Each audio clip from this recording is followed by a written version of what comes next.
Kwa majina anaitwa Dr. Halima Basila, ni daktari bingwa wa magonjwa ya kina mama na uzazi.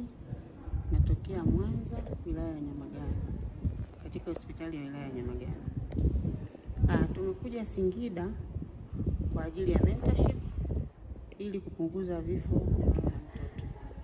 Na tumekuja katika wilaya zote za mkoa wa Singida kutokea katika mikoa tofauti tofauti.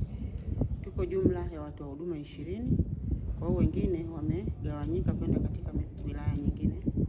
Na sisi tumekuja katika hii wilaya ya Singida vijijini, katika hospitali ya wilaya ya Singida vijijini. Tuko jumla ya watu wa huduma 5, nikiwepo mimi daktari bingwa wa magonjwa ya kina mama, tuna daktari bingwa wa magonjwa ya watoto, tuna daktari bingwa wa usingizi na ganzi salama, tuna muuguzi wa chumba cha upasuaji, na pia tuna muuguzi mkunga.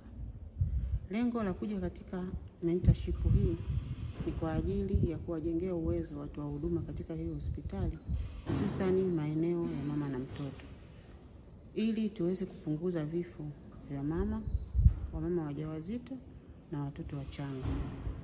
Tulifika hapa kuanzia Jumatatu na tumeanza kutoa mafunzo kwa watumishi, na mpaka sasa tumeweza kuwafikia watumishi wa hiyo hospitali 46, na wote tumewapatia mafunzo tofauti tofauti. Kwa hiyo ni imani yetu kwamba yale tuliowafundisha wataweza kuyatumia vyema na kuweza kupunguza vifo vya mama na mtoto.